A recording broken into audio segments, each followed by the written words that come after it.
na biso partout dans le monde entier à travers Congo Lisanga télévision topesi bino mbote penza vraiment ezali trop triste tozali awa na clinique chinoise esika wapi penza toye kobimisa corps ya histoire obino boyokaki ya pasteur Mangwangasa oya poignardaki mwasi na ye na bana mwasi na ye mibale maman Nadine merveille deyo après 1 mois et demi lelo penza corps ba décidé ba bimisango grâce à fondation maman Denise Tshisekedi pe bato mosusu pe batie mwa maboko pona ko bimisa corps ezali passe komona bato ya famille mobimba mama kufina bana mibale eza trop triste toza ana clinique chinoise pour mona famille baye baninga ya bana na ye baye bato ebele bana luozi ba vakilo wa bango nyonso baye kolela mwasi mama pasteur na bango na église ya pasteur Mangwangasa baye ebele abana kasavu bana matonge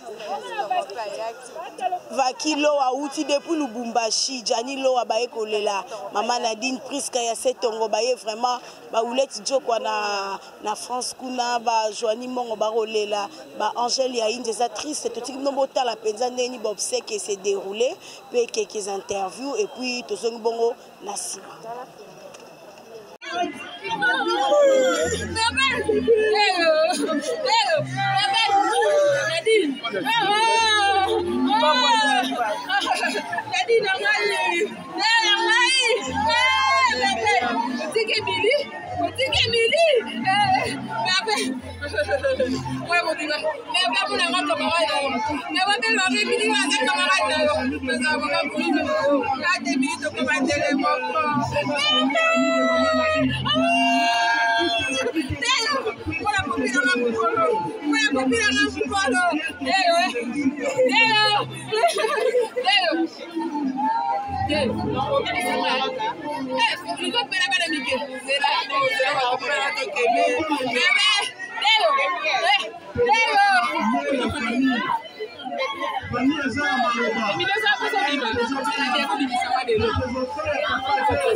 Monica Baseka, Pepe Nadina Sawapi, Nefaya Sawapi, Nea Sawapi, Nadia, Nadia,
Bisika yazali alali amoni merveille alali amoni nad amoni gracias alali amoni nadine abana ko mona kaka bango akosana kimyete bisika yazali akotikala kozana kimyete yelo kola zokisi biso pota munene boye ko sila kate yepa kotikala kozana kimyete akotikala kozana kimyete bisika yazali prison na bakatele 20 ans ekotikala ekoma esanta ata baso kote Dame batika kana batika kana ni kabane ko kabane ko logisya na mo na ngondoto abanda mo na ngondoto logisya ko logisya na reality logisya batika kana bana kanya batika kana ni bana kana kanti batika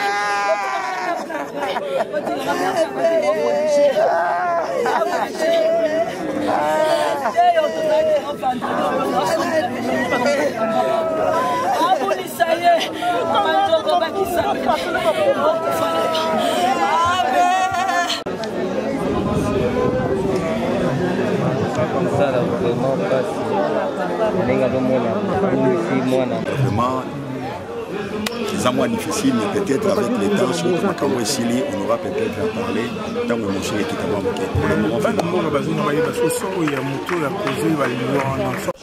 Et l'autre personne est morte après. Alors, mais nous avons des démarches à faire. Donc, en même temps, tu reçois parole devant tout le monde et puis.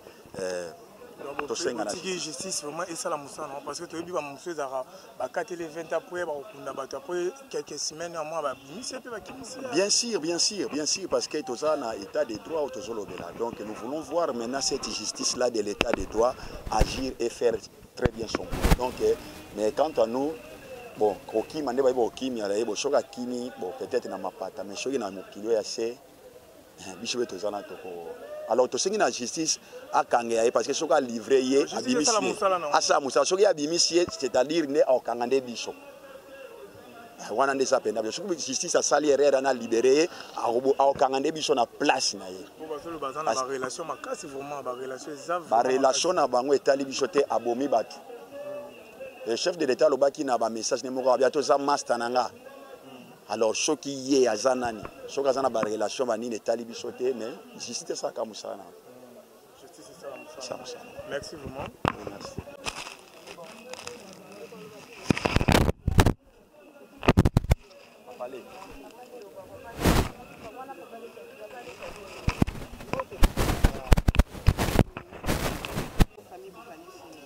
Bon, il y a quantité puisque au hasard qui cher et on a moins à cercle déjà.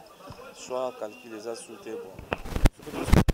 Participer à l'activité, tout le monde va capter les on a coutu ezaki ava de yo kufa biso zaki na hôpital na de nga landaki yango parti à hôpital surtout landaki yango vraiment nga landaki yango parti à hôpital l'état toujours vraiment eloko te mais nyonso to emonani to esalami boye esalami na makasi ya ONG ya Mama Denise ya fondation Mama Denise nde moto asungi biso titre bakor ebimi boye ndenge tovandi lelo awa fondation ya Mama Denise nde esungi biso yango esalaki ezwa temps molai mpo asunga biso bakor ebimi ezwi un mois na 9 jours. Tapesi na place bakokunda ouais tout on dirait bango passage tozokende na Kimberley tozokende na Kimberley. Mais un mot par rapport à bato bazolobaki moto asali apose acte wana aza na barelation ebele basimbi nano mpo bakunda kaka bato bakundi apres bakolongola mpe bon tozoyoka yango mpe kaka puisque omoni toa na Kinshasa mambo eloba mawa ndenge na ndenge moto azalaki na ye te azopesa mpe batémoignage na ye na ndenge na ndenge neti ngai nazalaki sur place nazalaki na mwana na hôpital mwana akufi na maboko si avant mama kufa na mwana kufa tozalaki na bango na hôpital. Ouais, tozalaki na bango non bakufaki sur place te mama akufaki après de akufa un jour après tozalaki na bango na hôpital na Kankokolo nde totransféraki soki naotika deo na mama yemo bon na baoyo bazolobaki aza na barelation aobima bo totala kaka babi état de droite soki abimi aotambola mpe likolo te aotambola kaka na sete tomona ye mais nandimi te l'état aosala mosala na ye 20 ans kolala kolambuka 20 ans pesa nango mpe moke akoki mpe kobima na ye mais totala banta même peut-être biso toperde déjà toperde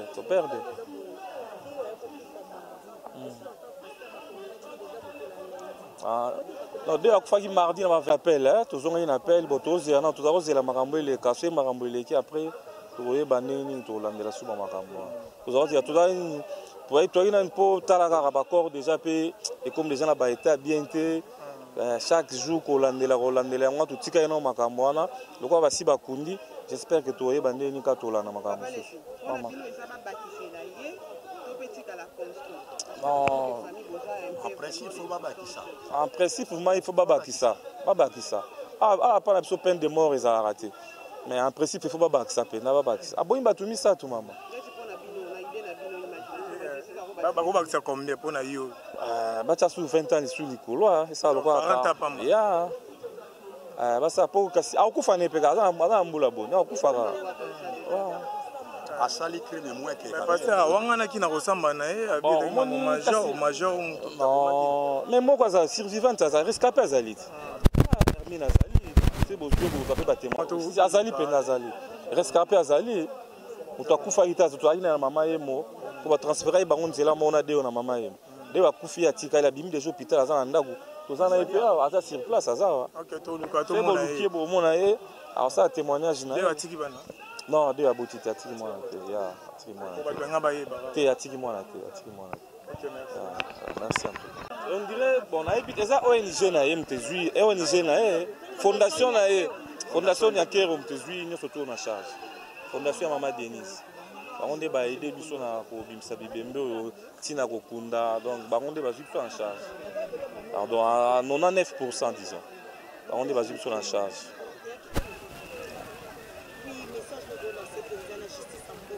Bon, bamoni mama justice ya mboka bamoni eza likambo e 2 mois presque toke 2 mois bamoni bayoki ne etamboli partout bakomona lisu nde toloba boye bakomona bayebi kaka nini bakosala bamoni ti tala bino mo bomoni ti eza événement bato misato bango wana balali wana comprendre mama voilà tout cas merci de rien mama tika biso moko tososela mpona lobi na biso ekolongwa biso awa ti kokende kotika bandeko na demeure na bango ya suka zala liboso lokola motambolisi na nsima lokola mobateli oyo nyonso ezali ya yo te ye mpona kotia trouble mpona komema yiki na kati ya bana na yo ezala mosika na kombo na Yesu Masiya. Yawe Nzambe, kaka yo moto kokobondisa libota oyo, kaka yo moto kokopesa kimia na mitema ya baye bakufeli. Tika lokumu nkembo pe masa joli ezonga epai na yo. Lusangu, elle est née le 18 mai 1977 à Mbujimayi. Elle est fille de Lusangu Matingu et d'Imonekene Anne. Elle est quatrième d'une famille de 7 enfants, dont une est décédée. Comme étude faite, elle est graduée en marketing, licenciée en fiscalité à l'IEC Gombe. Comme occupation, elle était une femme d'affaires. Yami Balé Ndekonabiso Merveille Lusangu. Elle est née le 4 septembre 1995 à Kinshasa. Elle est graduée en sciences infirmières, option hospitalière. Yami Satou Deogracias Kembe. Elle est née le 18 juillet 1998 à Kinshasa. Elle a fait comme étude la communication sociale. Il y a gerbe de fleurs. Tokosa Lango na ordre poto gagner Ngonga Bandeko. Nous commençons avec la fondation de la première dame, Maman Denise Nyakeru. Nous profitons ici pour dire un grand merci à cette fondation qui n'a pas arrêté d'assister la famille dès le début. Jusqu'à ce jour, il y a enterrement. Nous appelons donc pour le dépôt de gerbes de fleurs la fondation Denise Nyakeru.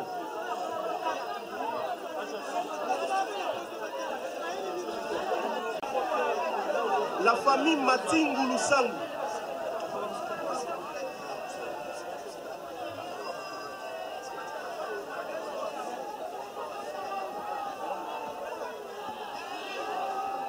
La fondation Denise Nyakeru pour le dépôt de gerbes de fleurs. La famille Matingu Lusangu aussi se prépare.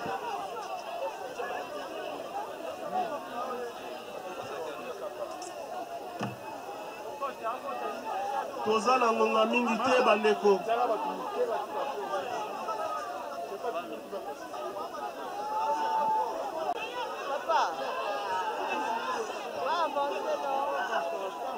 La famille Matingu Lusangu ezolanda na sima.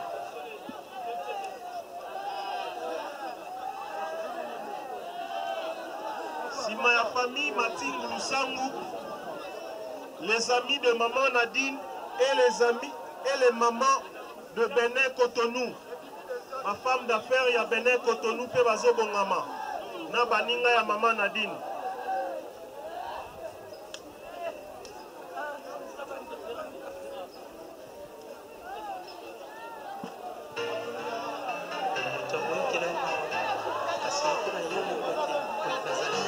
Famille Lusangu Zolanda, famille Lusangu Matingu.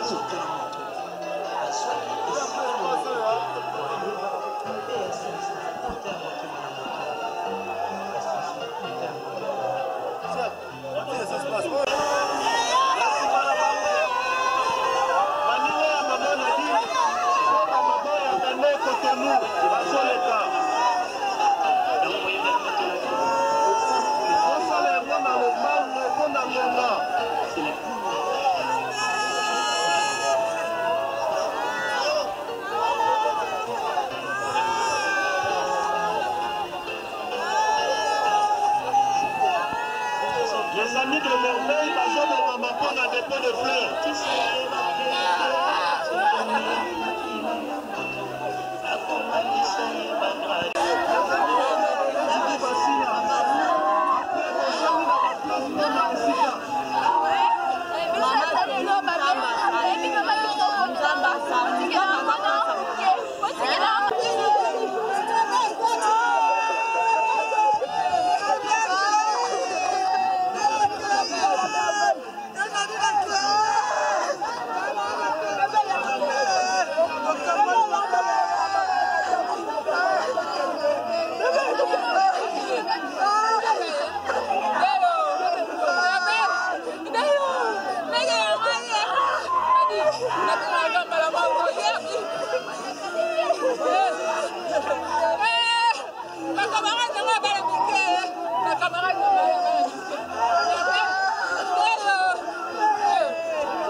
Monsieur Maïngue, merci Manayama, nous avons le nom de la famille qui sera dit par Monsieur Albert, par notre Albert.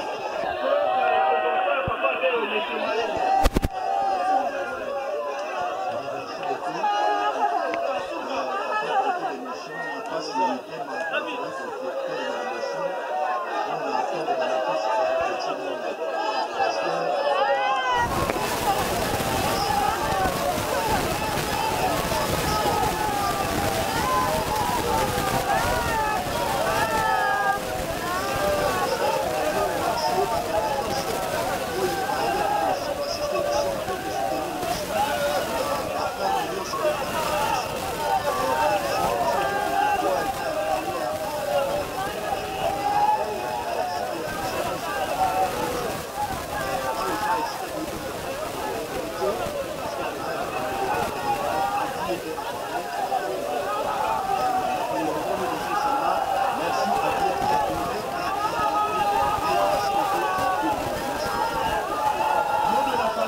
Vraiment merci beaucoup Nani surtout de à l'égard de la famille de sang.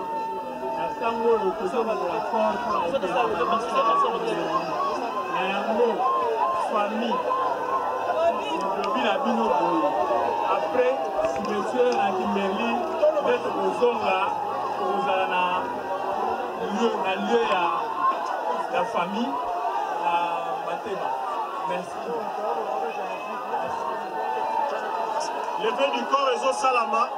Tous ceux qui ne vont pas dans le cimetière, il y a Kimberly.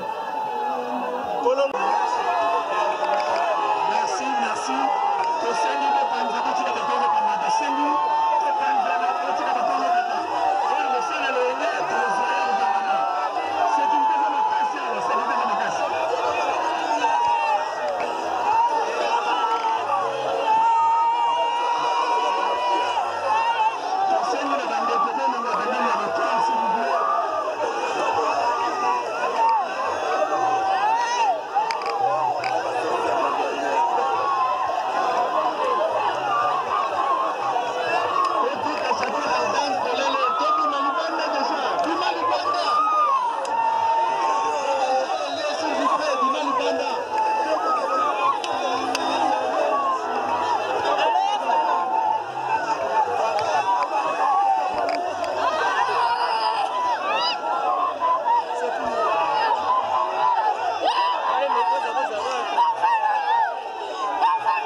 En tout cas, par rapport à la rumeur, on a une information morotée. Voilà. Donc, baloba likambo oyo moni oyo vivre. Voilà. Donc, on a moni te na vivre te, na éviter. En tout cas, on a évité. Na ebe que Nadi azaki moi ça passait mangwangasa. C'est un peu ça. Voilà. Un mot, lelo maman nungu soki problème ezali, comment ko gérer on a pas un conseil ezali. Conseil na ko pesa kana bandeko ya basi pe ya mibali. Soki na libala banungu ezali, faut que luka moyen ya ko résoudre entre couple quoi. Voilà. Moi sinon mobali. Soit ma parent ou bien niveau ya famille, so ko moni simbité. En tout cas wana moi na conseiller na baninga même si ya ko divorcer au divorcer. Parce que ozwa kimia au bande de la vie. Au lieu que maman kamaboye comme en tout cas c'est pas bien. Voilà. Vraiment, beaucoup de image triste, histoire horrible. Comme on a maman kufina bana na emi balé na likambo pe bato babelité et le côté mais kasi ba poignarder bango na mbeli ndeto babo pasteur mango ça azo subir peine na ya 20 ans de prison pour la makala. Bomoni bandeko de ba kolela bana na bango ba maman na bango. Toyo kana no pe moko azaki camarade ya merveille pe copine na de akoko lo batamo liloba par rapport ya makamonyo seleki mbote ndeko mbote maman.